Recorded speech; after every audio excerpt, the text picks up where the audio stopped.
Let's compare costs. Not prices on a bill, real costs, the kind that show up later. Start with fossil fuels.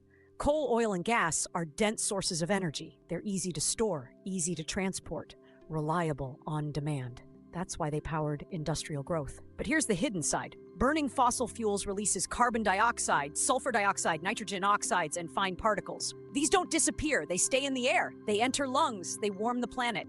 The cost shows up as asthma, heart disease, climate damage, and infrastructure loss. These are called external costs, damages not paid at the fuel pump. Now look at clean energy.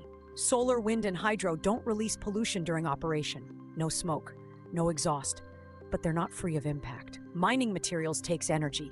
Land is used, ecosystems can be disturbed. The difference is timing and scale. Clean energy costs are upfront. Fossil fuel costs are ongoing. This distinction was formalized in economic thinking by Arthur Pigou, who showed that markets fail when environmental damage is not priced into production. His work explains why fossil fuels often look cheap, because many costs are paid by society, not producers.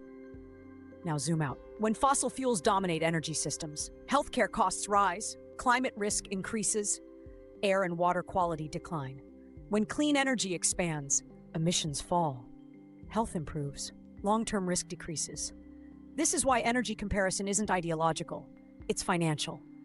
Governments and investors now compare life cycle costs, not just generation costs. Fuel extraction, construction, operation, cleanup. Across the full life cycle, clean energy consistently reduces environmental damage per unit of electricity. That's why global policy increasingly reflects this comparison. Organizations like the United Nations, supported by agencies such as the International Energy Agency, assess energy pathways by emissions, health impact, and long-term system cost. Their data guides climate targets, energy subsidies, and infrastructure investment worldwide. Now here's the part that matters. This is not about choosing one source overnight.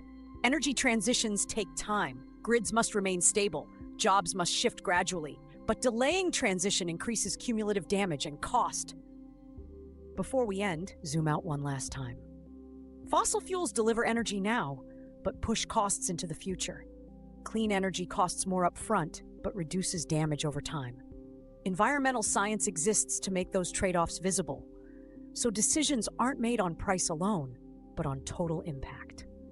In the next episode, we'll explore waste management and the circular economy, where we'll see how materials, energy, and design choices determine whether waste becomes a problem or a resource. This series is part of the Learning Studio, where environmental decisions are examined through evidence, systems thinking, and real-world costs. This isn't about preference. This is about accounting.